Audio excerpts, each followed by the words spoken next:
started.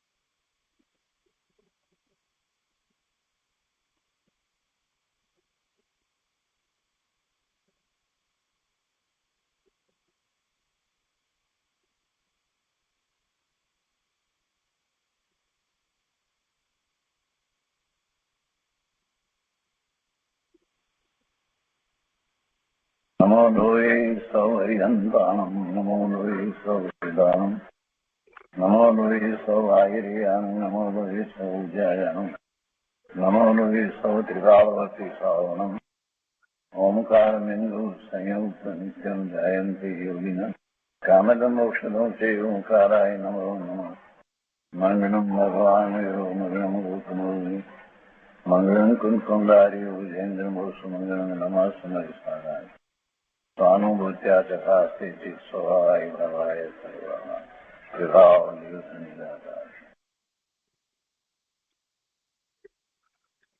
स्वामी कार्तिकेय अनुप्रेक्षा સુખચંદ્રાચાર્ય ભગવાનની ટીકા તથા પંડિત જયચંદજી ચાવડાના ટીકા અને ભાવાર્થ સહિત આપણે સ્વામી કાર્તિકેય અનુપ્રેક્ષાનો સ્વાધ્યાય કરી રહ્યા છીએ અને એમાંથી પૂજ્ય ગુરુદેવ કાનજી સ્વામી આપણને ઘણું અધ્યાત્મ સમજાવી રહ્યા છે, પરમાર્થે ઘણી વાતો સમજાવી રહ્યા છે.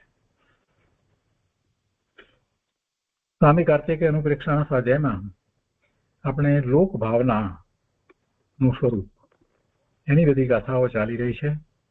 એમાં 241ની ગાથા આપણે વાંચનમાં લીધી અને તે પછીથી પૂજ્ય ગુરુદેવ કાનજી સ્વામીએ એનો વિસ્તાર પણ કર્યો. એનો થોડો ભાગ બાકી છે, તો આજે આપણે ભાવાર્થથી જ આગળનો ભાગ લઈએ છીએ. ભાવાર્થ આપણે કર્યો છે, છતાં પણ ભાવાર્થ મહત્વનું છે. એની ઉપર જે પૂજ્ય ગુરુદેવ કાનજી સ્વામીએ જે વિસ્તાર કર્યો છે તે સમજવા જેવો છે, એટલે ત્યાંથી જ ફરીથી આગળ લઈએ છીએ. મૂળ ગાથાની અંદર ભાવાર્થમાં એમ કહ્યું કે જેમ જીવ દ્રવ્યનો ચેતન ગુણ તેની સર્વ પર્યાયોમાં મોજૂદ છે, અનાદિ નિધન છે, તે સામાન્ય સ્વરૂપથી ઉપજતો વિણસતો નથી, પણ તે વિશેષ રૂપથી પર્યાયમાં વ્યક્ત રૂપ પ્રગટ છે. આ 241ની ગાથા એમાં ગુણનું સ્વરૂપની વાત ચાલે છે. તો ભાવાર્થમાં અહીંયા એ વાતની ગુરુદેવ સમજાવે છે.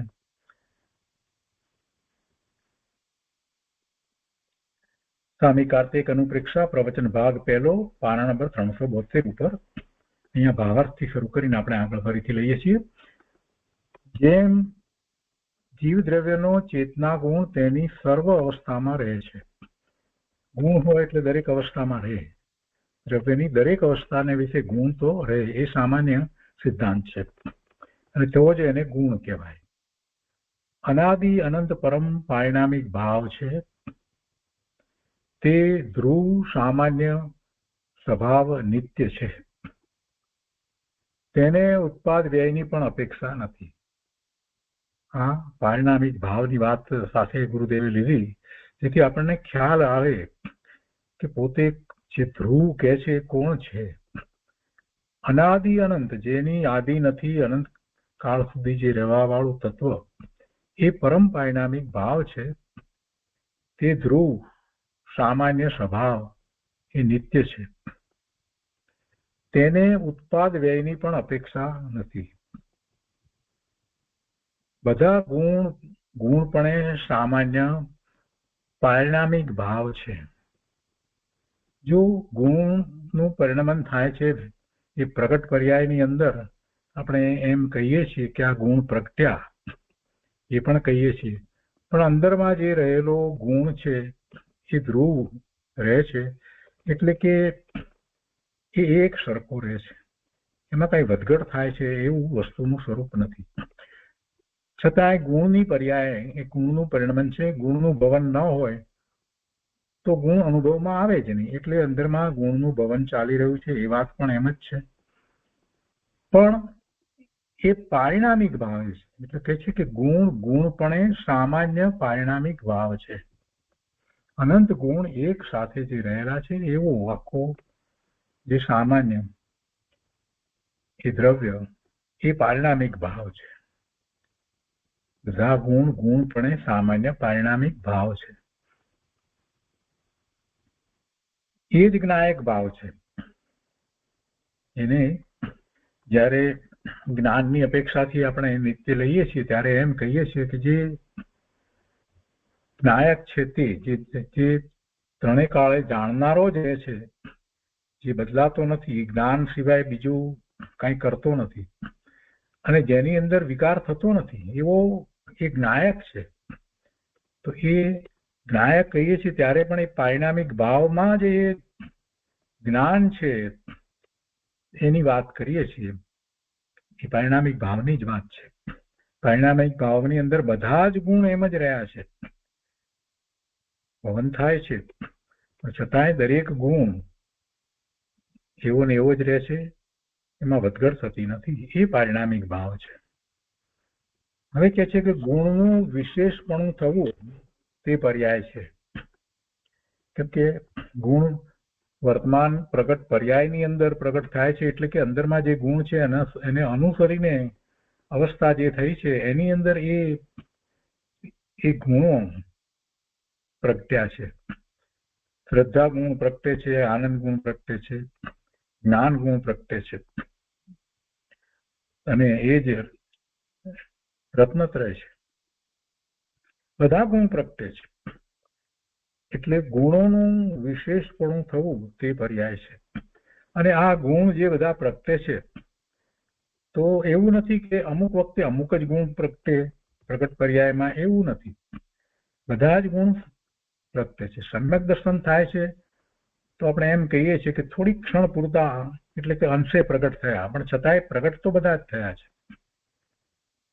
અને કેવળ જ્ઞાન છે ત્યારે પણ બધા પૂર્ણપણે પ્રગટ છે, પણ બધા જ સાથે જ પ્રગટ થાય છે.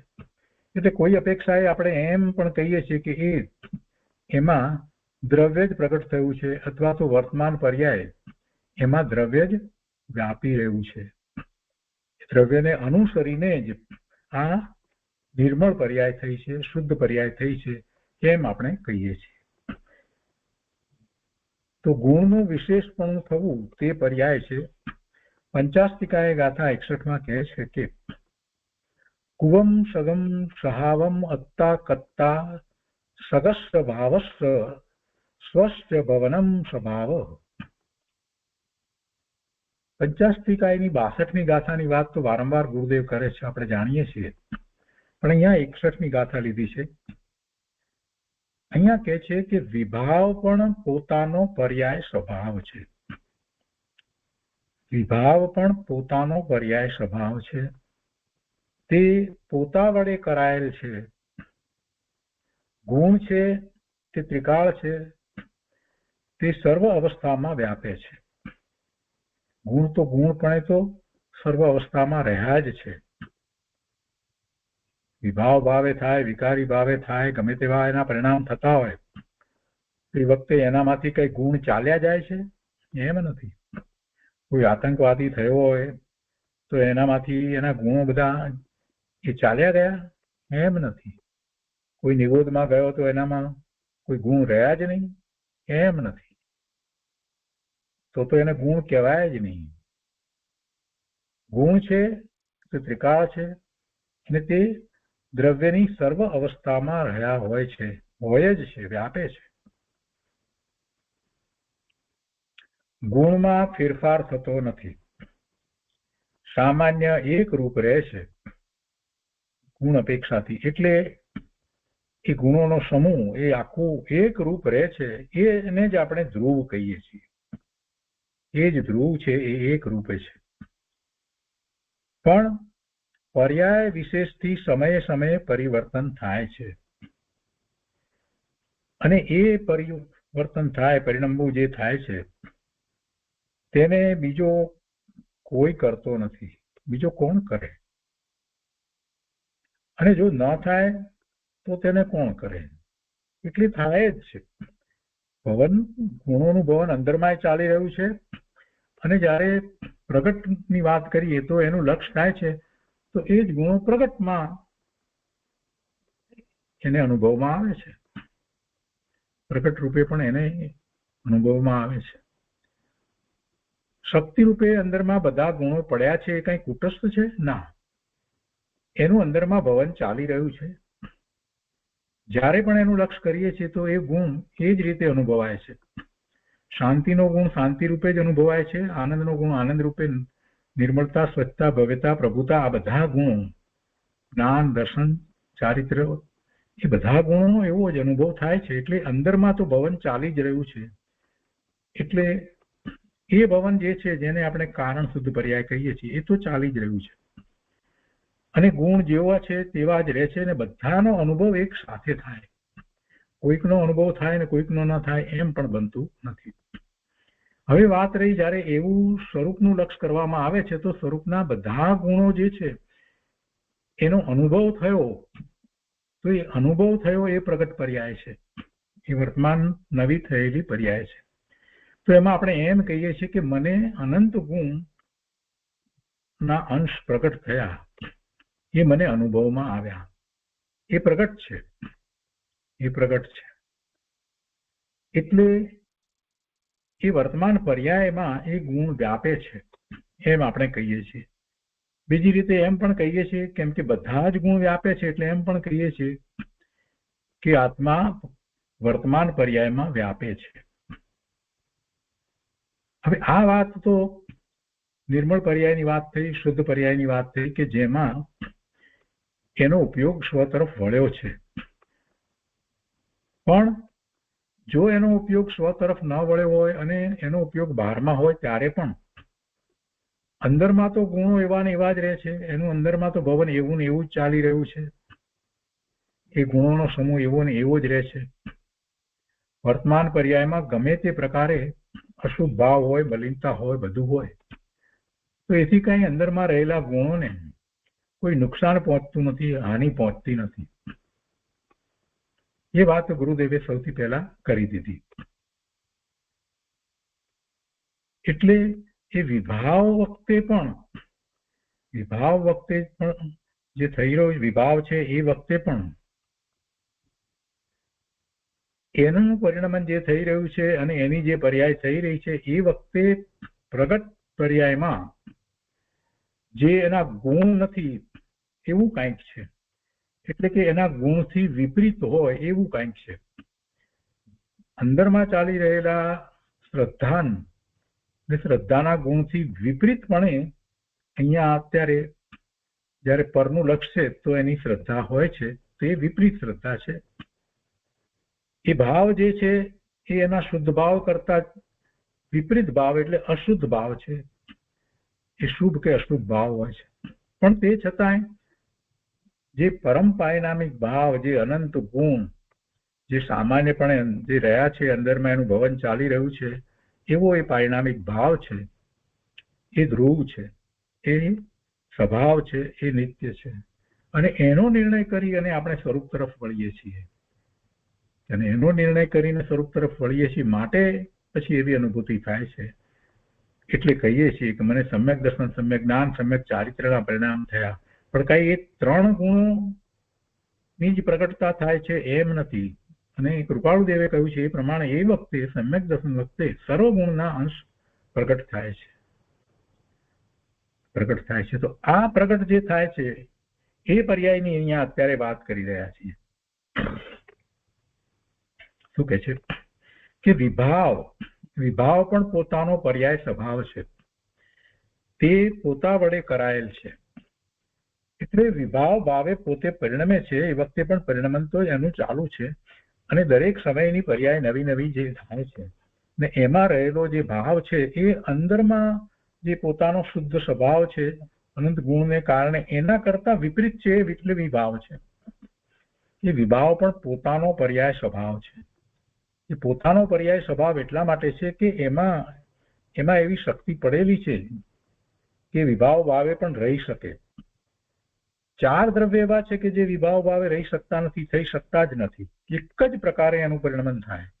પણ પૂતગળ અને જીવ બે દ્રવ્યમાં વિભાવ ભાવે અને સ્વભાવ ભાવે પરિણમવાની એવી યોગ્યતા છે, એવી શક્તિ અંદર પડી છે એટલે એ વિભાવ ભાવે પણ હોય. ગુરુદેવ કહે છે કે વિભાવ પણ પોતાનો પર્યાય સ્વભાવ છે. એટલે એ રીતે વિભાવ પોતાનો પર્યાય સ્વભાવ છે. તે પોતા વડે કરાયેલ છે, એનો પણ કરતા બીજો કોઈ નથી. ગુણ છે તે ત્રિકાળ છે, શુદ્ધ છે, એ વાત બરાબર છે. ને આ વિભાવ થાય છે તો એનું કારણ શું? એ ગુણ તો નથી જ. તો આ ક્ષણિક એ સમયની એવી યોગ્યતા છે, અને એ એવી યોગ્યતા એને પરનું લક્ષ કર્યું છે, ઉપયોગ વારમાં છે, માટે થાય છે. એટલે એ પોતા વડે કરાયેલો છે, બીજા એને કરાવતા નથી. પોતા વડે એ વિભાવ સ્વભાવ જે છે પરિણમી રહ્યો છે, તો એ પોતા વડે કરાયેલ છે. ગુણ છે તે ત્રિકાળ છે, તે સર્વ અવસ્થામાં વ્યાપે છે. ગુણમાં ફેરફાર થતો નથી, સામાન્ય એક રૂપ રહે છે, પણ પર્યાય વિશેષથી સમયે સમયે પરિવર્તન થાય છે. અને થાય તેને બીજો કોણ કરે, અને ન થાય તેને કોણ કરે? આગળ કહે છે કે નય દ્રષ્ટિના યથાર્થ જ્ઞાન વિના, એટલે કે કયા નયની વાત ચાલે છે, કઈ અપેક્ષાથી વાત ચાલે છે, એનું યથાર્થ જ્ઞાન ન હોય તો નય દ્રષ્ટિના યથાર્થ જ્ઞાન વિના અને આવી સ્વતંત્રતાના જ્ઞાન વિના કોઈ દીક્ષા લઈ લે, ત્યાગી થઈ જાય, તો તે સાચી પરંપરા નથી. પરંપરા તો એવી છે કે પ્રથમ દ્રવ્યાનુયોગ અનુસાર શુદ્ધ ઉપદેશ દ્વારા સમ્યક દ્રષ્ટિ થવું જોઈએ. દ્રવ્યાનુયોગ એ નિમિત્ત કારણ છે, પણ દ્રવ્યાનુયોગ અનુસાર જે પોતાના પરિણામ થાય છે એની અહીંયા તો વાત લીધી છે. દ્રવ્યાનુયોગ ના જે શાસ્ત્ર જે છે, દ્રવ્યાનુયોગ જે શાસ્ત્ર તરીકે લઈએ છીએ, દ્રવ્યસ્વરૂપ જે છે એ નિમિત્ત કારણ છે. પણ એમાં જેમ કહેવાયું છે એવી દશા થવી, એમ અહીંયા તો કહેવું છે કે દ્રવ્યાનુયોગ અનુસાર શુદ્ધ ઉપદેશ દ્વારા સમ્યક દ્રષ્ટિ થવું જોઈએ. એટલે એમાં જે રહેલો ઉપદેશ જે છે એ ઉપદેશને ગ્રહણ કરી અને એવો જ પુરુષાર્થ કરી અને સમ્યક દર્શન પહેલા પ્રગટ કરવું જોઈએ, અને પછી જ ચારિત્રનો પુરુષાર્થ, એટલે કે દીક્ષા લઈ અને મુનિ દશામાં ચારિત્રનો વિશેષ પુરુષાર્થ કરાય. એટલે આમનામ ત્યાગી થવું એ પરંપરા સાચી પરંપરા નથી. આગળ કહે છે કે પાત્રતા વિના ગુરુગમ મળે નહીં, અને ગુરુગમ વિના સત્ય સમજાતું નથી. કહ્યું છે કે અનંત કાળમાં સત્પુરુષની સેવા નથી કરી. તેનો અર્થ એ છે કે પોતાની પાત્રતા નહોતી, તેથી નિમિત્તનો આરોપ પણ ન આવ્યો. ગુરુગમ વિના સત્ય સમજાતું નથી, આ બધા વ્યવહારના કથન છે. કેમ કે જ્યારે એને સત્ય સમજાય છે ત્યારે એવું જ નિમિત્ત હોય છે, ગુરુનું નિમિત્ત હોય, શાસ્ત્રનું નિમિત્ત હોય. અને શાસ્ત્ર અભ્યાસ કર્યો હોય ત્યારે પણ મૂળ વાત જ્યારે હજી પકડાઈ ન હોય તો એમાં ગુરુ દ્વારા એ વાત એને સમજાઈ જાય છે, તો એ વખતે ગુરુનું નિમિત્ત છે. સમજાયું છે, જ્ઞાન થયું છે, એ તો પોતાને પોતાથી થયું છે, પણ એ વખતે એવા જ્ઞાની ગુરુ ના જે શબ્દો છે એ નિમિત્ત થાય છે, એમની વાણી છે તે નિમિત્ત થાય છે. વાણી પણ આપણે જાણીએ છીએ કે એ પણ પૂતગળની પર્યાય છે, પણ છતાં એ એને નિમિત્ત થાય છે, અને એને ગુરુગમ કહેવામાં આવ્યો છે. એટલે એ વ્યવહારના કથન છે, અને એવા જ નિમિત્ત હોય છે, એવા જ નિમિત્ત હોય છે. અનંત કાળમાં સત્પુરુષની સેવા નથી કરી એમ જે કહેવામાં આવે છે ને, એટલે આ વસ્તુ પકડાઈ નથી, આ વસ્તુ સમજમાં આવી નથી, મિથ્યાત્વ ગયું નથી, આ બધી જે વાત કરવામાં આવે છે એ વ્યવહારના કથન છે. પણ એ વાત જે છે એમાં બતાવવું એ છે કે જીવને જ્યારે જ્ઞાન થાય છે ત્યારે એને એવા નિમિત્ત હોય છે. અનંત કાળમાં એને એવા નિમિત્ત પ્રાપ્ત નહીં થયા એમ આપણે એનો અર્થ ન કરીએ. એમાં એમ જ અર્થ કરવાનો છે કે પોતાની પાત્રતા નહોતી એટલે એવા નિમિત્ત એને પ્રાપ્ત ન થયા. કેમ કે નિમિત્તનો આરોપ તો ત્યારે જ અપાય કે જ્યારે કાર્ય થાય ત્યારે. પોતાને સમ્યક દર્શન નથી થયું એટલે પછી એમ કહેવાય કે એને એવા નિમિત્ત પ્રાપ્ત ન થયા. અથવા તો બીજી રીતે કહેવું હોય, સત્ય વાત કરવી હોય તો એમ કહીએ કે પોતે પ્રમાદ સેવ્યો, સામે સાક્ષાત તીર્થંકર ભગવાનની વાણી હતી તે છતાં પણ પોતે સમ્યક દર્શન ન પ્રગટ કર્યું, એટલે ભગવાનની વાણી ત્યાં બેઠેલા બીજાઓ ઘણાને નિમિત્ત થઈ, જેમણે સમ્યક દર્શન પ્રગટ કર્યું એ બધાને, પણ મને ન થઈ. એટલે મને નિમિત્ત ન થઈ એનું કારણ તો મારો પ્રમાદ છે. તો એવી વાત કે છે કે પોતાની પાત્રતા નહોતી તેથી નિમિત્તનો આરોપ પણ ન આવ્યો. પોતાની પાત્રતા એટલે પોતાનો એવો પુરુષાર્થ નહોતો, એવી યોગ્યતા એ વખતે નહોતી, અને બીજે ક્યાંક બહારમાં એને રસ રુચિ હતી. રુચિપૂર્વક સત સાંભળ્યું નહીં, રુચિપૂર્વક સત સાંભળ્યું નહીં, સ્વીકાર્યું નહીં, આત્મસાત કર્યું નહીં અને પ્રયોગ કર્યો નહીં. એ કહે છે કે રુચિપૂર્વક સત સાંભળ્યું નથી, પરિચય તથા સેવા કરેલ નથી. સેવા એટલે સેવવું, સેવવું એટલે એને અનુસરવું. ગુરુને સેવવા, ગુરુની સેવાનો અર્થ જ એ થાય છે કે ગુરુ જે કહે છે એનો સ્વીકાર કરવો અને એમ પરિણમવું, એમ ગુરુની સેવા થાય છે. ગુરુદેવ કહે છે કે પોતાની પાત્રતા વિના સત નિમિત્ત મળ્યું હોવા છતાં તે નિમિત્ત કારણ પણ ન કહેવાયું, કેમ કે પોતે એવો પુરુષાર્થ ન કર્યો એટલે પછી એને નિમિત્ત કેવી રીતે કહેવાય. સ્વતંત્રતા સમજે તો સાચું જ્ઞાન થાય. દરેક વસ્તુની સ્વતંત્રતાને એને સમજવી જોઈએ. નિમિત્ત આધીન દ્રષ્ટિ એ પરાધીન દ્રષ્ટિ છે. ગુરુથી જ્ઞાન થાય, ગુરુ વિના ન પામી શકાય એમ કરીને જે પરાધીન દ્રષ્ટિ રાખીને બેઠા છે એ તો પ્રમાદી છે. જે પુરુષાર્થ કરે છે એને નિમિત્ત પ્રાપ્ત થાય જ છે. એ ગુરુના નિમિત્ત પ્રાપ્ત થાય, અરે એને તો પછી એવા ઉત્કૃષ્ટ પ્રકારના શુભ ભાવ છે તો એવા પુણ્યનો બંધ પડે કે સાક્ષાત તીર્થંકર ભગવાન કેવળી પરમાત્માની વાણી પ્રાપ્ત થાય, એવું નિમિત્ત પણ પ્રાપ્ત થાય. પણ જેને અંદરમાંથી એટલી રુચિ થઈ છે એને એ પ્રાપ્ત થાય. જગતમાં કોઈ નિમિત્તને કારણે અટક્યું છે એવું વસ્તુ સ્વરૂપ જ નથી. નિમિત્તો પ્રાપ્ત થાય જ છે. પોતાનું ઉપાદાન કારણ તૈયાર હોવું જોઈએ, પોતાની અંદરની તીવ્ર રુચિ હોવી જોઈએ, એવો પુરુષાર્થ પડવો જોઈએ તો નિમિત્ત મળે જ છે. આગળ ગુરુદેવ કહે છે કે જીવ, પરમાણુ વગેરે દ્રવ્યમાં ગુણ છે. બધા દ્રવ્યોમાં 6 પ્રકારના દ્રવ્યમાં ગુણ છે. એ બધા ગુણોનો સમૂહ છે, માટે આપણે એને દ્રવ્ય કહીએ છીએ. અને તે ગુણ કહો કે શક્તિ કહો, એ ગુણ છે એને જ આપણે શક્તિ કહીએ છીએ. અને એ અપ્રગટ શક્તિ સામાન્ય રૂપ કાયમ રહે છે. એ કાયમ રહે છે. અપ્રગટ શક્તિ, જે પ્રગટ નથી એવી શક્તિ કાયમ રહે છે અને એની પ્રગટતા પણ થાય છે. સાચો પુરુષાર્થ કરવામાં આવે તો જીવને એની પ્રગટતા થાય છે.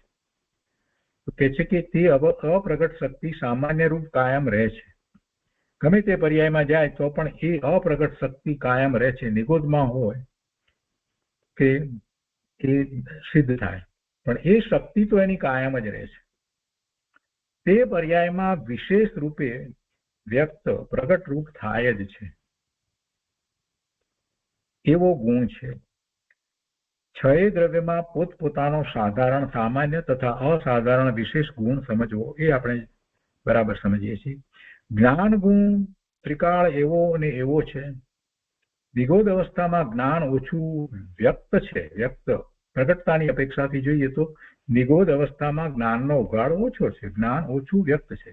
તેથી ત્યાં જ્ઞાન ગુણ ઘણો પુષ્ટ છે અને કેવળ જ્ઞાન પર્યાયમાં પૂર્ણ રૂપ પ્રગટ થઈ જાય એટલે હવે જ્ઞાન ગુણ આખો પર્યાયમાં આવી ગયો એટલે અંદર ગુણની શક્તિ ઓછી થઈ એમ પણ નથી. ગુણ પર્યાયમાં આવે, પૂર્ણપણે આવે એટલે પછી અંદરમાં નહીં રહેતો હોય ગુણ, અંદરમાંથી ગુણ ખલાસ થઈ જાય એમ નથી, એમ ગુરુદેવ સમજાવે છે. કેમ કે ગુણ પર્યાયમાં આવી ગયો તો હવે અંદરમાં તો દ્રવ્યની અંદર ગુણ નહીં રહ્યો એમ નથી. પૂર્ણ ઉઘાડ છે, પણ એ ઉઘાડ છે તો એ ગુણ એ દ્રવ્યમાં રહી, ગુણ જે છે એ ત્યાં દ્રવ્યમાં રહે છે અને અહીંયા પ્રગટ પર્યાયની અંદર એનો પૂર્ણ ઉઘાડ છે. ગુણ તો એવો ને એવો જ રહે છે. વસ્તુ ધ્રુવ ત્રિકાળ એમ જ રહે. કેવળ જ્ઞાન થાય ત્યારે પણ એમ છે અને નિગોદમાં પણ એમ જ છે. નિગોદમાં ઉઘાડ નથી, પણ અંદરમાં એવો ને એવો જ છે. આગળ કહે છે કે ચેતનના બધા ગુણ ચેતન છે, અચેતન દ્રવ્યના બધા ગુણ અચેતન છે. એમ આપણે સમજીએ છીએ, કહીએ છીએ કે આત્મા જે છે તે ચેતન છે અને એના બધા ગુણ ચેતન, અને આ પૂતગળ જે છે એ અચેતન જળ છે, એના ગુણ બધા અચેતન. એ જ રીતે બાકીના 4 દ્રવ્યો જે છે એ પણ અચેતન. તો ચેતનના બધા ગુણ ચેતન એ તો બીજા દ્રવ્યની સાથે જ્યારે મેળવણી કરીએ છીએ ત્યારે એ અપેક્ષાથી માત્ર વાત કરીએ છીએ. પણ ખરેખર એકલા જીવ દ્રવ્યનો વિચાર કરીએ, આત્માનો વિચાર કરીએ તો એના બધા ગુણનો વિચાર કરીએ ત્યારે સાચા અર્થમાં ચેતના એક જ એવી છે કે જે બધાને જાણે છે. એમાં જ્ઞાન દર્શનની ચેતના છે એ જ બધાને જાણે છે. અને એ સિવાય જીવના બીજા બધા ગુણ જે છે એને અચેતન કહેવાય.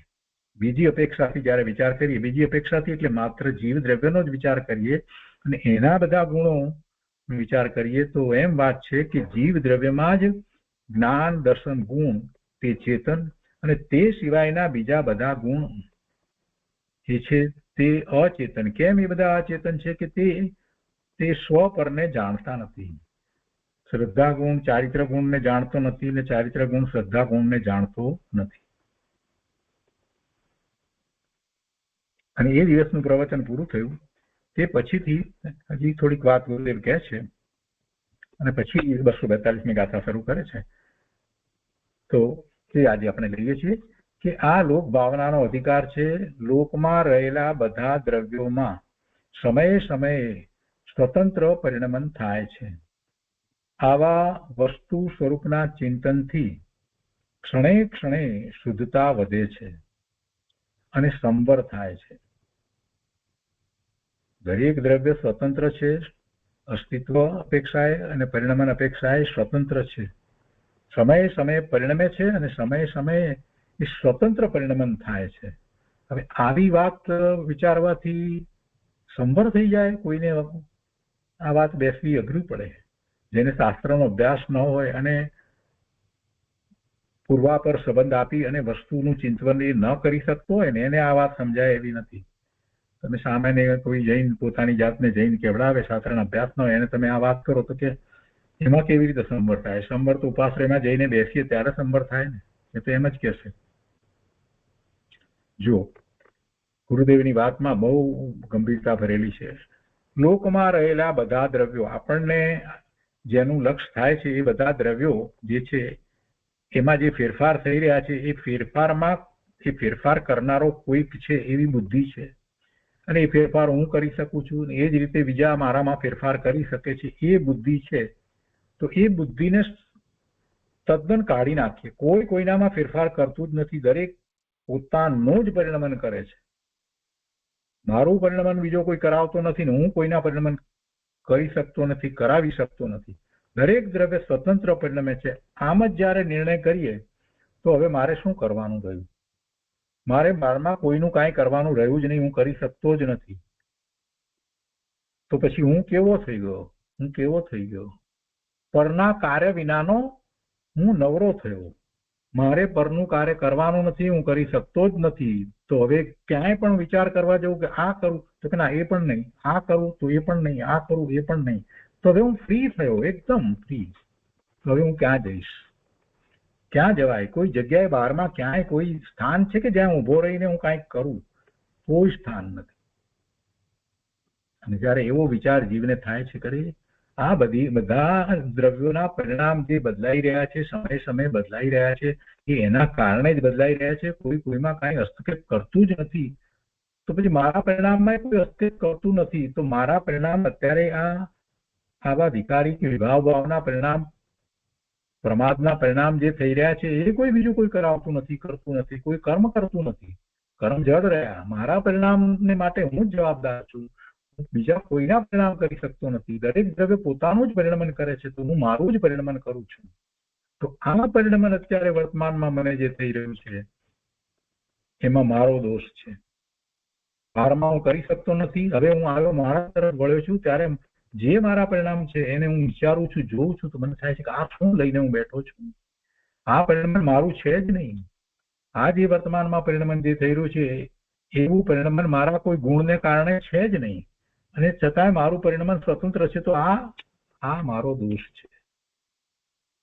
એમ જયારે જીવને જ્ઞાન થાય છે તો એ સ્વ તરફ વળી જાય છે. કરી મારા સ્વરૂપને અનુસરીને મારું તો પરિણમન હોવું જોઈએ અને એને માટે બીજો કોઈ કાંઈ કરી શકતો નથી. મારે જ કરવાનું છે.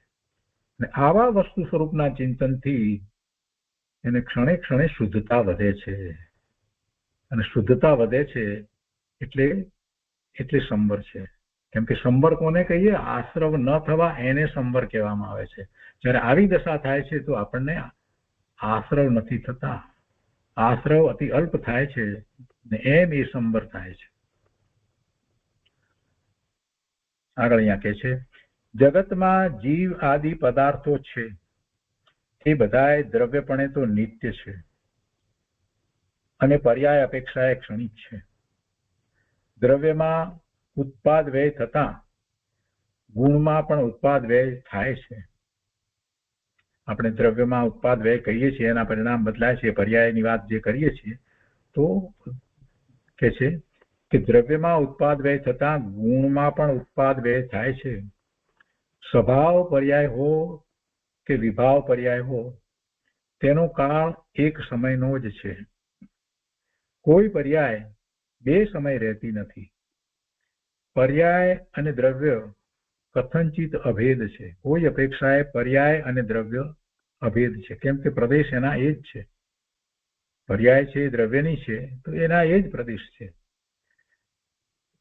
પણ પર્યાય છે તે બદલાય છે, એ અવસ્થા છે, ક્ષણિક છે. દ્રવ્ય છે તે ત્રિકાળ છે. એટલે કોઈ અપેક્ષાએ એ અભેદ છે, કોઈ અપેક્ષાએ ભેદ પણ છે. એટલે પર્યાય અને દ્રવ્ય કથનચિત અભેદ છે. તેથી પર્યાયના ઉત્પાદ વ્યય થતા દ્રવ્ય ગુણના પણ ઉત્પાદ વ્યય કહેવાય છે. આ વાત આપણે ગાથામાં સમજ્યા. પર્યાયના ઉત્પાદ વ્યય થતા દ્રવ્ય ગુણના પણ ઉત્પાદ વ્યય કહેવાય છે. કેમ કે દ્રવ્ય ગુણ પણ કથનચિત પલટે છે. અગાઉ ગાથામાં એ વાત આવી ને કે પહેલી પર્યાય સહિતનું દ્રવ્ય એ બીજી પર્યાય સહિતનું દ્રવ્ય છે એ એના કાર્ય રૂપે છે. પહેલી પર્યાય સહિતનું દ્રવ્ય કારણ કહ્યું હતું અને પછી એના કાર્ય રૂપે બીજી પર્યાય સહિતનું દ્રવ્ય કહ્યું. તો એમાં ગુરુદેવે એ વાતને સમજાવી કે આ જે બીજી પર્યાય સહિતનું દ્રવ્ય છે તો ત્યાં દ્રવ્ય એ પલટાયું છે.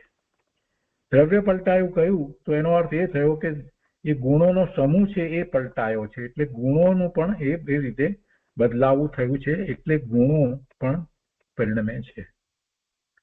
ત્રીજા સમયની પર્યાયની અંદર દ્રવ્ય જે છે તે બીજા સમયની પર્યાય સહિત જે દ્રવ્ય હતું એ બદલાઈ અને ત્રીજા સમયની પર્યાય સહિતનું દ્રવ્ય છે એ એનાથી જુદું છે, એ પલટાયું છે. એટલે આપણે એ દ્રવ્ય બદલાયું છે તો દ્રવ્યનું પરિણમન કહીએ છીએ. પર્યાયનું પરિણમન જે છે તો એ દ્રવ્ય સહિત પરિણમન છે. પર્યાય કઈ એકલી છે, એકલી પલટે છે એમ નથી. ધ્રુવનો અર્થ એવો નથી કરવાનો. ધ્રુવનો અર્થ તો મૂળ દ્રવ્યની અંદર વસ્તુ જે છે, જેટલા ગુણ જે રીતે જેટલા રહ્યા છે, જેટલા પ્રમાણમાં એટલાના એટલા જ રહે છે એમ ધ્રુવપણું છે. એમાં ઘટવધ થતી નથી એવું ધ્રુવપણું છે. પણ પલટવું જે થઈ રહ્યું છે તે એકલી પર્યાયનું પલટવું થાય એમ એકાંતે પકડાય નહીં. એ દ્રવ્ય સહિત પર્યાયનું પલટવું થાય છે. એટલે દ્રવ્ય બદલાય છે. અને દ્રવ્ય બદલાય એનો અર્થ એ થયો કે ગુણોનો સમૂહ બદલાય છે, એટલે ગુણો બદલાય છે. એટલે દ્રવ્યનું પરિણમન કહો કે ગુણોનું પરિણમન કહો, ગુણોના સમૂહનું પરિણમન કહો, એ એક જ વાત છે. તો કે છે કે તેથી પર્યાયના ઉત્પાદ વ્યય થતા દ્રવ્ય ગુણના પણ ઉત્પાદ વ્યય કહેવાય છે. કેમ કે દ્રવ્ય ગુણ પણ કથનચિત પલટે છે. પર્યાય અપેક્ષાએ દ્રવ્ય ગુણ પણ ઉપજે વીણસે છે. એ વાત હવે કહે છે. તો હવે આગળ 242ની ગાથા આપણે લઈએ છીએ.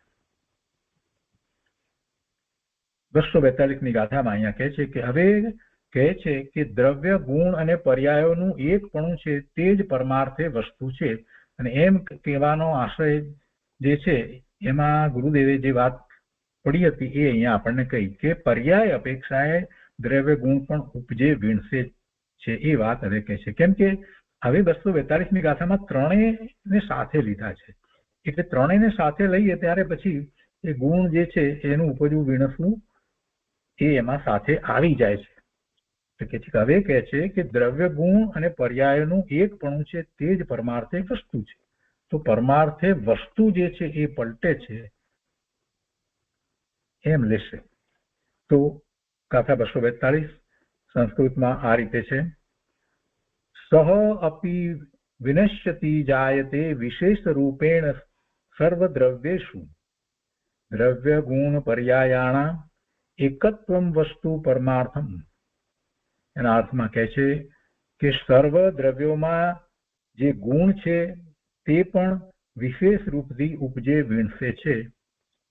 એ પ્રમાણે દ્રવ્ય ગુણ પર્યાયોનું એકપણું છે અને તે જ પરમાર્થભૂત વસ્તુ છે. ગુણ ઉપજે વીણસે છે એટલે દ્રવ્ય ગુણ પર્યાયોનું એકપણું છે. ત્રણેયને જુદા જુદા કરીએ છીએ એ સમજવા માટે આપણે કરીએ છીએ. વસ્તુને સમજવી હોય ત્યારે જુદું જુદું કરીએ, પણ છેવટે વસ્તુ શું છે? કોઈ કુટુંબની વાત કરતા હોઈએ તો એના દરેકે દરેક મેમ્બરની આપણે વાત કરીએ કે ભાઈ આ બે વ્યક્તિ છે, એમના આ બે બાળકો છે અને એ વ્યક્તિઓના આ માતા પિતા છે, એમ આખા 6 જણા કુટુંબની અંદર રહ્યા છે. તો દરેક વ્યક્તિ વિશે જુદી જુદી વાત કરવામાં આવે, પણ જયારે કુટુંબ તરીકે વાત કરીએ ત્યારે એક સમગ્ર કુટુંબની વાત કરીએ છીએ કે એ કુટુંબ આવું છે, એ કુટુંબ આવું છે, એ કુટુંબ જૈન છે, એ કુટુંબ વગેરે વગેરે. પણ વ્યક્તિગત વાત કરવામાં આવે ત્યારે જુદી જુદી પણ વાત થાય. તો અહીંયા દ્રવ્ય ગુણ પર્યાયને બહુ સ્પષ્ટ રીતે સમજવા માટે થઈ અને આપણે છૂટા પાડીને સમજ્યા એ એક અપેક્ષા છે. પરંતુ વસ્તુ કેવી છે? એમાં કોઈ વસ્તુ એવી છે કે જેમાં દ્રવ્ય ન હોય, કોઈ વસ્તુ એવી છે કે જેમાં ગુણ ન હોય, કોઈ વસ્તુ એવી છે કે એમાં પર્યાય ન હોય. એવું વસ્તુનું સ્વરૂપ જ નથી. એટલે દ્રવ્ય ગુણ પર્યાયનું એકપણું છે અને એ સ્વીકારી અને આગળ આપણે વધીએ છીએ. એટલે ધ્રુવને સમજી લીધો હોય બરાબર તો પછી ગોટાળો ગૂંચવાળો થતો નથી કે ધ્રુવપણું શું છે. અહીંયા કહે છે કે સર્વ દ્રવ્યોમાં જે ગુણ છે તે પણ વિશેષ રૂપથી ઉપજે વીણસે છે. આ વાત અહીંયા કરી. ગુરુદેવ કહે છે કે આ વાત હવે 242માં આવશે. તો પહેલા અહીંયા અર્થમાં એ વાત લીધી. એટલે એ પ્રમાણે દ્રવ્ય ગુણ પર્યાયોનું એકપણું છે અને તે જ પરમાર્થભૂત વસ્તુ છે. આ કેમ કહ્યું કે ગુણ વીણસે છે, ઉપજે છે? કેમ કે પેલું આપણે એકલી વાત લઈએ, પર્યાયની વાત લઈએ, દ્રવ્યની વાત લઈએ તો ગુણનું શું થાય? તો કે ગુણ જે છે એનો સમૂહ એ તો દ્રવ્ય છે ને જયારે દ્રવ્ય પરિણમે છે, બદલે છે એમ કહીએ તો એ વાત આવી જાય છે. એ રીતે સમજાય એવું છે. તો ભાવાર્થમાં કહે છે કે ગુણનું સ્વરૂપ એવું નથી કે જે વસ્તુથી ભિન્ન જ હોય. ગુણનું સ્વરૂપ એવું નથી કે જે વસ્તુથી ભિન્ન જ હોય. નિત્યરૂપ સદા રહે છે. ગુણ ગુણીને કથંચિત અભેદપણું છે.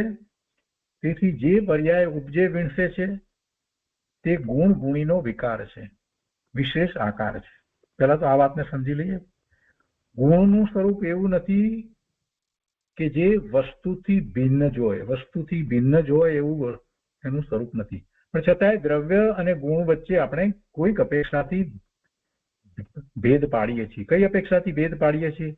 કે જયારે દ્રવ્ય છે એ તો ગુણોનો સમૂહ છે અને એક ગુણની વાત કરીએ છીએ તો એ એનો ઘટક છે, એનો અંશ છે.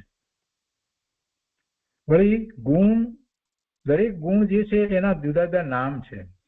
જ્યારે દ્રવ્ય જે છે એને એક જ નામ તરીકે લઈએ છીએ. એટલે સંજ્ઞા ભેદ છે. જે દ્રવ્યનું નામ છે અને ગુણનું નામ છે એ પણ જુદું છે.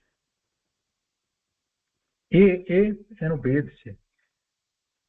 અને એમાં એક પણ કઈ રીતે છે?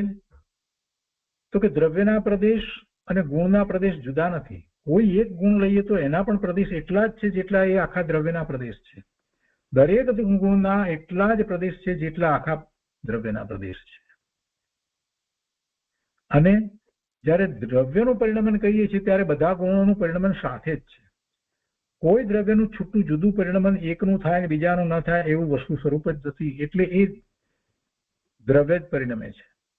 એટલે આ બધી વાતને જયારે લઈએ ત્યારે આપણને એ સ્પષ્ટ થઈ જાય છે. એટલે પછી આગળ અહીંયા કહે છે કે ગુણ ગુણીને કથંચિત અભેદપણું છે. એટલે કે એના પ્રદેશ એના જ છે. એ બધી વાત આપણે લઈ છે. તો કથનચિત કોઈ અપેક્ષાએ અભેદપણું છે અને કોઈક અપેક્ષાએ એને ભિન્નપણું છે, સંજ્ઞા વગેરેની અપેક્ષાએ. તો એ વાત આપણે સમજીએ છીએ. અને ગુણ નિત્ય સદાય રહે જ છે, ક્યારેય ગુણની સંખ્યા ઘટતી નથી, કે કોઈ પ્રદેશ એવો નથી થતો કે જેમાં એ ગુણ ન વ્યાપતો હોય, એવું પણ ક્યારેય બનતું નથી. તો કે છે હવે કે એમ છે ત્યારે તેથી જે પર્યાય ઉપજે વીણસે છે તે ગુણ ગુણીનો વિકાર છે. ગુણી એટલે દ્રવ્ય અને ગુણ ગુણીનો વિકાર છે. એટલા માટે એટલે વિશેષ આકાર છે. વિકાર કરીએ એનો અર્થ અહીંયા એ રીતે લેવાનો, એનો વિશેષ આકાર છે. એટલે પલટવું પર્યાય રૂપે થયું એ. એટલા માટે ગુણને પણ ઉપજતા વીણસતા કહીએ છીએ. અને એવું જ નિત્ય અનિત્યાત્મક, નિત્ય અને અનિત્ય એવું એટલે નિત્ય અનિત્યાત્મક વસ્તુનું સ્વરૂપ છે. અને એ પ્રમાણે દ્રવ્ય ગુણ પર્યાયોની એકતા એ જ પરમાર્થભૂત વસ્તુ છે.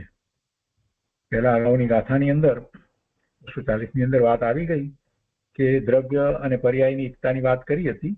પછી એકલા ગુણનો વિસ્તાર કર્યો 241માં, અને હવે અહીંયા 242ની અંદર દ્રવ્ય ગુણ અને પર્યાય એ ત્રણેયની એકતા કહેવામાં આવી, અને એવું જ પરમાર્થભૂત વસ્તુનું સ્વરૂપ છે. તો આ ગાથા ઉપર પૂજ્ય ગુરુદેવે જે વિસ્તાર કર્યો છે તે લઈએ.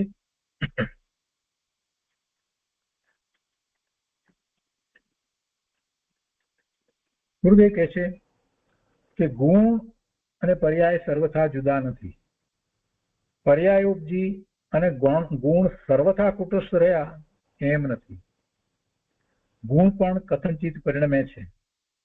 પર્યાય વ્યક્ત થાય છે તે વખતે પણ ગુણ શક્તિ રૂપે તો પૂર્ણ જ રહે છે.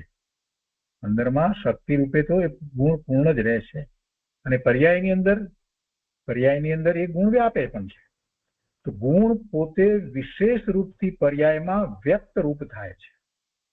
ગુણ પોતે વિશેષ રૂપથી પર્યાયમાં વ્યક્ત રૂપ થાય છે, અને આખો જેવો છે તેવો, જેવડો છે તેવડો આખા દ્રવ્યમાં રહેલો એ ગુણ પૂર્ણપણે શક્તિ રૂપે તો રહ્યો જ છે, અને એ પર્યાયમાં વિશેષ રૂપથી વ્યક્ત રૂપ થાય છે, પ્રગટ રૂપ થાય છે. રાગ થાય તે ચારિત્ર ગુણની વ્યક્ત પર્યાય છે. હવે રાગ છે એટલે ચારિત્ર ગુણની પર્યાય કઈ, પણ એ અંદરમાં રહેલો ચારિત્ર ગુણ તો નિર્મળ છે, શુદ્ધ છે, તો એવી એ પર્યાય નથી. એના કરતા વિપરીત છે. અહીંયા રાગ છે ને એટલે. અને જો રાગના સ્થાને એને શુદ્ધ ભાવ થયો હોય તો એ ચારિત્ર ગુણની જેવું ગુણ અંદરમાં શુદ્ધ છે એને અનુસરીને થયેલી પર્યાય કહેવાય. પણ રાગને પણ ચારિત્ર ગુણની પર્યાય જયારે કહી ત્યારે એને એમ સમજવાનું કે જે ચારિત્ર ગુણનું પરિણમન પર્યાયની અંદર જે રીતે થવું જોઈએ એના કરતા એક્ઝેક્ટ જે વિરુદ્ધ છે, એટલા માટે એને ચારિત્ર ગુણની વિકારી પર્યાય કહેવામાં આવે. એવી જ રીતે મિથ્યા શ્રદ્ધા છે તો એને એ જ રીતે કહેવામાં આવે છે કે એ શ્રદ્ધા ગુણની વિપરીત પર્યાય છે એમ કહેવામાં આવે. એટલે કે જેવો શ્રદ્ધા ગુણ હોય એના કરતા વિપરીત, એટલે એ અપેક્ષાથી અહીંયા એમ કહેવામાં આવ્યું છે, અને એવો શબ્દ પ્રયોગ કરવામાં આવે છે સમજાવવા માટે, એમ જ કહેવામાં આવે. પણ એનો અર્થ એવો ન સમજી લેવો કે અંદરનો ગુણ બે પ્રકારે પરિણમી રહ્યો છે, એમ ન સમજવું. આ તો એવી યોગ્યતા રૂપ હોય છે, અને બધા ગુણમાં પાછું એવું નથી થતું. બધા ગુણની સામે વિપરીતતા રૂપ એવું પ્રગટ પણ એવું હોતું નથી. એ વાત પણ યાદ રાખવા જેવી છે. તો અહીંયા રાગ થાય તે ચારિત્ર ગુણની વ્યક્ત પર્યાય છે, એટલે એ વિપરીત, તે કોઈ પરના કારણે થતી નથી. એ કોઈ પરના કારણે થતી નથી, અને સાથે ને સાથે અંદરમાં જે ગુણ જે છે એને અનુસરીને નથી, એ પ્રમાણે નથી થઈ. તે કોઈ પરના કારણે થતી નથી. એ એના જ ઊંધા પુરુષાર્થથી થાય છે. પર્યાયનો એક જ સમય છે, એક સમયની જ છે, અને એક પછી એક બીજી પર્યાયો થયા કરે છે, એટલે ક્રમબદ્ધ પર્યાય થાય. તો ગુરુદેવ કહે છે કે એવું જો ન માનવામાં આવે કે આ પર્યાય થઈ, ફરી બીજી એના પછી પણ થઈ, તેના પછી પણ થઈ, એમ ક્રમબદ્ધ પર્યાય થાય, તેને ન માને તો સર્વજ્ઞને જ નથી માને. કેમ કે સર્વજ્ઞના જ્ઞાનમાં તો બધી જ પર્યાયો એક એક સમયની જેમ છે તેમ આખો પર્યાયનો પ્રવાહ પ્રગટ, એટલે પર્યાયનો પ્રવાહ એમને આખો દેખાયો છે. પર્યાયનો પ્રવાહ આખો દેખાયો છે. એમાં દરેક સમય એક એક પ્રગટ છે. તો આવું સર્વજ્ઞનું જ્ઞાન છે, એને આપણે ન માનીએ તો આપણે સર્વજ્ઞને જ માનતા નથી. એટલે ગુરુદેવે એ વાત કરી દીધી કે ક્રમબદ્ધ પર્યાયને જો નથી માનતા તો સર્વજ્ઞને જ નથી માન્યા. એક સમયની પર્યાયને પણ જેણે પરાધીન માની, આ ક્રમબદ્ધ પર્યાયની વાત અહીંયા ગુરુદેવ એટલા માટે લાવ્યા છે કે કોઈને એમ હોય કે આ સમયે પર્યાય થઈ, જે પર્યાય થઈ રાગની પર્યાય થઈ, તો એ રાગની પર્યાય જે થઈ એ એક સમયની છે, એ વાત ત્યાં સુધી આપણે માનીએ. પણ એ પર્યાય પછી બીજી થાય, ત્રીજી થાય, એ બધી થાય છે તો કોઈ બીજો કરાવે છે, એવી જે માન્યતા છે એ માન્યતાને દૂર કરવા માટે ગુરુદેવ કહે છે કે એ દરેક સમયે પર્યાય જે થાય છે પોતાથી થાય છે અને એનો બીજો કોઈ કરાવતો નથી. અને એ નિશ્ચિત જ છે, જે થવાની છે તે પર્યાય થાય છે એવું જેને નક્કી થઈ ગયું છે એ સર્વજ્ઞને માને છે, એટલે એને તો કોઈ એમાં વિરોધ આવતો નથી. એક સમયની પર્યાયને પણ જેને પરાધીન માની, એટલે બીજો કોઈ તે પર્યાય કરાવે છે એમ જે માન્યું છે એ માન્યતાને ગુરુદેવ અહીંયા નકારે છે, એનો નિષેધ કરે છે, એનું ખંડન કરે છે. એક સમયની પર્યાયને પણ જેને પરાધીન, પરને આધીન માની, તેણે વસ્તુને જ પરાધીન માની છે. એને આખી વસ્તુને પરાધીન માની લીધી. વસ્તુ જ સમયે સમયે પોતાની પર્યાયપણે પરિણમે છે.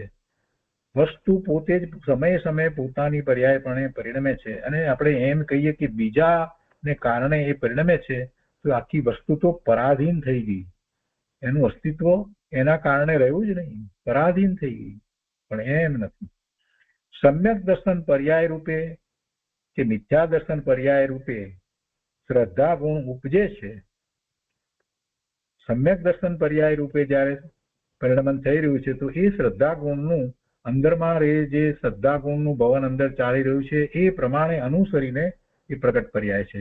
અને મિથ્યા દર્શન પર્યાય રૂપે જયારે પરિણમન છે તો એ વખતે પણ એ શ્રદ્ધા ગુણનું વિપરીત પરિણમન છે. એટલે પ્રગટ પરિણમનમાં એ શ્રદ્ધા ગુણ જેવો હોય એનાથી વિપરીત પ્રકારનું પરિણમન છે એમ થઈ રહ્યું છે. પણ એ બંને પ્રકારના પરિણમન જે છે એ કોના છે, કોણ કરે છે, કોણ કરાવે છે, એનો વિચાર કરવાનો અહીંયા તો ગુરુદેવ આપણને સમજાવે છે કે એ કોઈ બીજો કરાવતો નથી, બીજાને કારણે થતું નથી. એટલે તને જો પરાધીનતા એવી હોય કે બીજાને કારણે મારા આવા પરિણામ થાય, સમ્યક દર્શનના પરિણામ કોઈ બીજાને કારણે થાય, કોઈ ગુરુ વાસ્કેપ નાખી દે તો મારા પરિણામ એવા થાય, કોઈ મને બીજ જ્ઞાન એમ આપી દે તો મારા પરિણામ એમ થાય, એવું વસ્તુ સ્વરૂપ નથી. અને મિથ્યા દર્શનના પરિણામ મને થઈ રહ્યા છે એ દર્શન મોહની કર્મના ઉદયને કારણે થઈ રહ્યા છે એમ પણ નથી. કોઈને કારણે આ પરિણામ થતા નથી, એ વાત અહીંયા તો આપણે સમજી રહ્યા છીએ. સમ્યક દર્શન પર્યાય રૂપે કે મિથ્યા દર્શન પર્યાય રૂપે શ્રદ્ધા ગુણ ઉપજે છે તો એને પોતાને કારણે છે. નિગોદનો જીવ તીવ્ર મોહ પરિણામને લીધે ત્યાં રહ્યો છે. એની એ વખતની પર્યાયનો ઉત્પાદ છે. અને એ ઉત્પાદ કર્મને લીધે છે એમ નથી. કર્મને લીધે તે જીવ નિગોદ દશામાં રહ્યો છે એમ નથી. કર્મની પર્યાયમાં પૂતગલના કારણે દ્રવ્ય ગુણ ઉપજે અને જીવની પર્યાયમાં જીવના દ્રવ્ય ગુણ ઉપજે. કર્મની પર્યાય છે તો કર્મ તો જળ છે, પૂતગલ પરમાણુ છે, તો એના જે ગુણ છે એ પ્રમાણે એનું પરિણમન થાય. અને જીવની પર્યાયમાં જીવ દ્રવ્ય જે છે એના ગુણ ઉપજે છે. એ વિભાવ રૂપ પરિણમન થાય કે સ્વભાવ રૂપ પરિણમન થાય એ વાત નથી. અહીંયા તો પોતાનું જ પરિણમન કરે છે એમ કહેવું છે. એટલે નિગોદ દશામાં જે રહ્યો છે એ એના કારણે રહ્યો છે, કર્મને કારણે નથી, એમ અહીંયા વસ્તુ સ્વરૂપ સ્પષ્ટ કરે છે. કેમ કે કર્મ છે તે જળ છે, પરમાણુનો સ્કંદ છે. નિગોદમાં રહેલો જીવ છે તે જીવ જ છે, એના ગુણો જુદા છે, એકબીજાના પરિણામ એ કરાવતા નથી. આગળ અહીંયા કહે છે કે ગોમટ સારમાં કહે છે કે ભાવ કલંક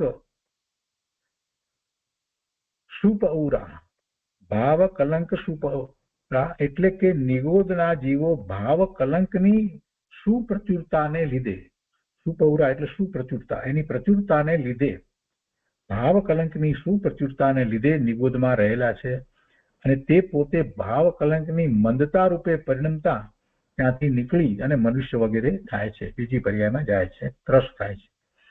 પણ જડ કર્મને લીધે તે જીવ નિગોદમાં રહ્યો છે એમ નથી, એમ નથી. બીજી ચીજ નિમિત્ત છે, એટલે કે કર્મ જે છે એને નિમિત્ત કહેવાય. બીજી ચીજ નિમિત્ત છે, પણ તે નિમિત્તનો ઉત્પાદ નિમિત્તમાં અને જીવનો ઉત્પાદ જીવમાં. નિમિત્તનો ઉત્પાદ અને વ્યય જે કંઈ એના પરિણામ નિમિત્તના જે છે એ નિમિત્ત જુદું દ્રવ્ય છે, તો એનું એ દ્રવ્યના પરિણામ એમાં થાય. એ કર્મને રજકણો એ પૂતગળ છે, તો પૂતગળના પરિણામ ત્યાં જ થાય, જીવમાં ન થાય, એમ કે છે. નિમિત્તનો ઉત્પાદ નિમિત્તમાં અને જીવનો ઉત્પાદ જીવમાં. એને આપણે નિમિત્ત જે કહીએ છીએ એ તો આરોપ આપીને એ દ્રવ્યને નિમિત્ત કહીએ છીએ. કર્મને જે રજકણો જે છે એ તો દ્રવ્ય છે ને, પૂતગળ દ્રવ્ય છે ને, એની ઉપર નિમિત્તનો તો આપણે આરોપ આપીએ છીએ. વાસ્તવમાં એ જે દ્રવ્ય જે છે તે તો પૂતગળ છે, તો પૂતગળનું પરિણમન તો થાય કે ન થાય? એનું પૂતગળનું પરિણમન સતત થયા જ કરે છે, થયા જ કરે છે. એટલે એ જુદું દ્રવ્ય છે, એટલે એનો ઉત્પાદ એની અંદર અને જીવનો ઉત્પાદ જીવમાં. જીવના પરિણામ જીવને વિશે થાય, પેલા કર્મને રજકણોના પરિણામ ત્યાં થાય. એટલે પર્યાયની સ્વતંત્રતા છે, કોઈ કોઈની પર્યાયને કરતું નથી. હવે તેને ન માનો, આને ન માનો અને પર્યાયને જ પરાધીન માને કે આને કારણે આની પર્યાય થઈ એમ માને, તો સ્વભાવનો પુરુષાર્થ શેમાં કરશે? સ્વભાવનો પુરુષાર્થ પછી કરશે શેમાં? જો આમ પરાધીનતા માનશે તો પરમાં પુરુષાર્થ કરવા જશે? પોતાના સ્વરૂપની પ્રાપ્તિનો પુરુષાર્થ એ બહારમાં કરવા જશે? ક્યાં કરવા જશે? કાર્ય તો પર્યાયમાં થાય છે, અને તે પર્યાય જ જેને પરને લીધે માની, તો તેને પર્યાયને સ્વભાવ તરફ વાળી અને સ્વભાવની પ્રતીતિ કરવાનો અવસર ક્યાં રહ્યો? પર્યાય પરને લીધે થાય છે, તો પછી એ પર્યાય તો પરને લીધે થાય છે, તો પછી એને તો કોઈ અવકાશ જ ન રહ્યો કે પોતે સ્વભાવ તરફ વળી અને પોતે પોતાના સ્વભાવને અનુસરીને પરિણામ કરે, સ્વભાવની પ્રતીતિ કરે. આ બધું તો રહ્યું જ નહીં. શું કે છે ગુરુદેવ? કે એ પર્યાય જેને પરને લીધે માની, તેને પર્યાયને સ્વભાવ તરફ વાળી અને સ્વભાવની પ્રતીતિ કરવાનો અવસર ક્યાં રહ્યો? પછી કઈ રહેતું જ નથી. તો પરથી થવાની છે તો થયા કરે છે, એવી વાત થઈ ગઈ. તો પોતે તો નિર્માલ્ય થઈ ગયો, પુરુષાર્થ વિનાનો થઈ ગયો, પુરુષાર્થ કરી જ નથી શકતો એમ થઈ ગયું. પણ એવું વસ્તુ સ્વરૂપ નથી. અનંત જીવો મોક્ષે ગયા, અનંત જીવો સિદ્ધ થયા. અનંત જીવોએ અત્યારે વર્તમાનમાં જે સમ્યક દર્શન પ્રગટ કર્યું છે અને એ આનંદની દશામાં રહ્યા છે. અહીંયા આગળ કહે છે કે સર્વે દ્રવ્યો પોતપોતાના પરિણામનું ઉપાદાન કારણ છે. પોતપોતાના પરિણામનું ઉપાદાન કારણ દ્રવ્ય પોતે જ છે. સર્વે દ્રવ્યો પોતપોતાના પરિણામનું ઉપાદાન કારણ છે અને અન્ય બાહ્ય તો નિમિત્ત માત્ર છે. એ વાત 217મી ગાથામાં આવી ગઈ. પણ એ વખતે પહેલા 211મી ગાથામાં એમ કહ્યું કે પૂતગલ કર્મની એવી અચિંત્ય શક્તિ છે કે તે જીવના કેવળ જ્ઞાનને પણ વ્યક્ત થવા દેતી નથી, એવી વાત આવી હતી. તો એનો અર્થ શું એમ થાય છે? ખરેખર જીવના કેવળ જ્ઞાનને એ કેવળ જ્ઞાનાવરણી કર્મ જે છે એ વ્યક્ત નથી થવા દેતું. અને બીજી રીતે આપણને લાગે કે આ 211મી ગાથા અને 217મી ગાથામાં તો વિરોધાભાસ છે, અને આપણે 217મી ગાથા વખતે એ વાત સ્પષ્ટ કરી હતી. અહીંયા ફરીથી એ વાતને ગુરુદેવે સ્પષ્ટ કરી છે કે એમ એનો અર્થ નથી, એ નિમિત્ત કારણ છે, એમ અર્થ થાય છે. તો શું કહે છે કે તો શું એ બે કથનમાં પરસ્પર વિરોધ છે? ના, વિરોધ નથી. પણ 211મી ગાથામાં તો ફક્ત પૂતગલના ઉત્કૃષ્ટ નિમિત્તપણાનું જ્ઞાન કરાવવા માટે નિમિત્તથી કથન છે કે એમાં એ નિમિત્ત તરીકેની વાત લીધી છે કે કેવળ જ્ઞાનને એમ કે વ્યક્ત ન થવા દેવામાં નિમિત્ત તરીકે વાત લેવામાં આવી છે. ખરેખર એ એ કેવળ જ્ઞાનને પ્રગટ ન થવા દે એવું વસ્તુ સ્વરૂપ નથી કહ્યું. કે છે કે પણ 211મી ગાથામાં તો ફક્ત પૂતગલના ઉત્કૃષ્ટ નિમિત્તપણાનું જ્ઞાન કરાવવા માટે નિમિત્તથી કથન છે. પોતાના કારણે જીવનું કેવળ જ્ઞાન અટક્યું ત્યારે તેમાં નિમિત્ત તરીકે પૂતગલ કર્મ હોય છે એમ સમજાવવું છે, ને એવો નિમિત્ત નૈમિતિક સંબંધ છે. પણ કોઈના કારણે કોઈની પર્યાય નથી. સુખ દુઃખ થાય તે જીવના પોતાના ત્રિકાળી આનંદ ગુણનું પરિણમન છે. દુઃખ તે પોતાના પરિણામ છે. કોઈ સંયોગના કારણે દુઃખ થતું નથી. રોગ થાય, સિંહ ફાડી ખાય, તે કોઈ સંયોગનો દુઃખ આત્માને નથી, પણ આત્માનો આનંદ ગુણ વિપરીત અવસ્થાપણે પરિણમ્યો તે જ દુઃખ છે. પોતાનો આત્માનો અંદરમાં તો આનંદ ગુણ નિર્મળ જ પરિણમી રહ્યો છે, પણ પ્રગટ તરીકે જયારે એ વાત લઈએ તો ત્યાં એવા ગુણથી વિપરીત પરિણમન જે થઈ રહ્યું છે તે જ દુઃખ છે. એ જ પ્રમાણે અનુકૂળ વિષયોમાં સુખ નથી. સુખ તો આત્માના આનંદ ગુણના આશ્રય પ્રગટે છે. પોતાની સુખ દુઃખ પર્યાયનો ઉત્પાદ કોઈ પરના કારણે થતો નથી. દ્રવ્ય ગુણ પર્યાય ત્રણેયને કથનચિત અભેદપણું છે અને તે ત્રણેય થઈ અને વસ્તુ છે. હવે એની પર વધારે વિસ્તાર ગુરુદેવે જે કર્યો છે એ આજે આપણે પૂરો કરીએ. ભાવાર્થને વાત પૂરી થઈ જાય. ભાવાર્થ આપણે વાંચ્યો છે. અહીંયા ફરીથી કહે છે કે ગુણનું સ્વરૂપ એવું નથી કે જેથી વસ્તુથી ભિન્ન જ હોય. નિત્યરૂપ સદા રહે છે. ગુણ ગુણીને કથનચિત અભેદપણું છે. તેથી જે પર્યાય ઉપજે વિણસે છે તે ગુણ ગુણીનો વિકાર છે, વિશેષ આકાર છે. એટલા માટે ગુણને પણ ઉપજવા વિણસતા કહીએ છીએ. એવું જ નિત્ય અનિત્યાત્મક વસ્તુનું સ્વરૂપ છે. એ પ્રમાણે દ્રવ્ય ગુણ પર્યાયોની એકતા એ જ પરમાર્થભૂત વસ્તુ છે. આ ભાવાર્થ. હવે એને ગુરુદેવ અહીંયા સમજાવતા કહે છે કે ક્ષણે ક્ષણે જે પર્યાય ઉપજે છે તે ગુણ ગુણીનું પરિણમન છે. ક્ષણે ક્ષણે જે પર્યાય ઉપજે છે તે ગુણ ગુણીનું, ગુણ અને ગુણી, ગુણી એટલે ગુણોને ધારી રાખનાર એ ગુણી, એનું પરિણમન છે. ગુણ અને ગુણી બંને અભેદપણે પર્યાયમાં પરિણમે છે. ગુણ અને ગુણી બંને અભેદપણે ભેદ વિના પર્યાયમાં પરિણમે છે. દ્રવ્યનું પરિણમન જુદું અને ગુણનું પરિણમન જુદું એમ નથી. આત્મા અને તેના જ્ઞાન આદિ ગુણો એક સાથે પરિણમે છે. બધા ગુણો એક સાથે પરિણમે છે એટલે એ ગુણીનું પરિણમન છે. દરેક ગુણનું પરિણમન છે, પણ એ દરેક ગુણનું પરિણમન, બધા ગુણનું ભેગું પરિણમન છે એને ગુણીનું પરિણમન કહીએ છીએ. પર્યાય થઈ તે ગુણ ગુણીનું વિશેષ પરિણમન છે, પણ કોઈ પરના કારણે તે પર્યાય થઈ નથી.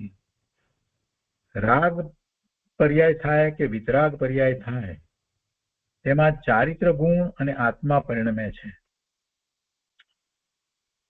એટલે આત્માનું જે પરિણમન છે અને એમાં ગુણની મુખ્યતાથી વાત કરીએ તો ચારિત્ર, પણ કઈ એકલા ચારિત્ર ગુણનું જ પરિણમન એમ નથી હોતું, સાથે બીજા ગુણોનું પરિણમન હોય. પણ જ્યારે નિર્મળ પર્યાય છે ત્યારે તો એમ જ છે, પણ જ્યારે પ્રગટ પર્યાયની વાત કરીએ છીએ ત્યારે કોઈ એકની મુખ્યતાથી વાત કરીએ ત્યારે એમ કહીએ કે એને રાગ થયો છે તો ચારિત્ર ગુણની એ વિપરીત પર્યાય છે એમ કહેવામાં આવે.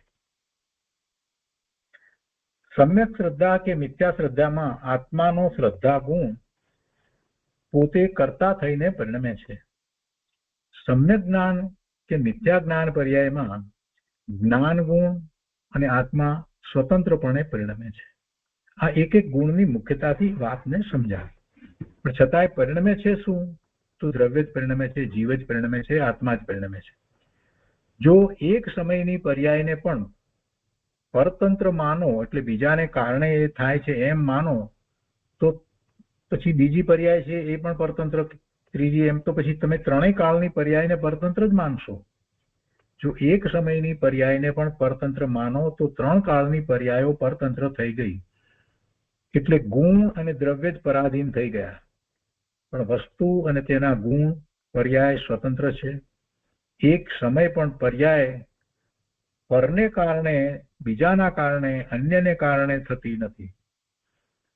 બીજું દ્રવ્ય, પર દ્રવ્ય, આ દ્રવ્યનું કરતા નથી. પર દ્રવ્ય કિંચિત પણ કરતા નથી. એક દ્રવ્ય બીજા દ્રવ્યનું કિંચિત પણ કરતા નથી. ક્યારેય કરતા ન હોય. આત્મા પોતાની જ્ઞાન પર્યાયને કરે પણ પરને શું કરે? પરને કાંઈ કરતું નથી. અને પછી એ સમયસારમાં કહ્યું છે કરી અને એમાં સમયસારની 62મી ગાથા કહી છે અને એનો આગળ વધારે વિસ્તાર કર્યો છે. તે બધું આપણે આવતા સ્વાધ્યાયમાં લઈશું. તો આજનો સ્વાધ્યાય અહીંયા સુધી રાખીએ છીએ.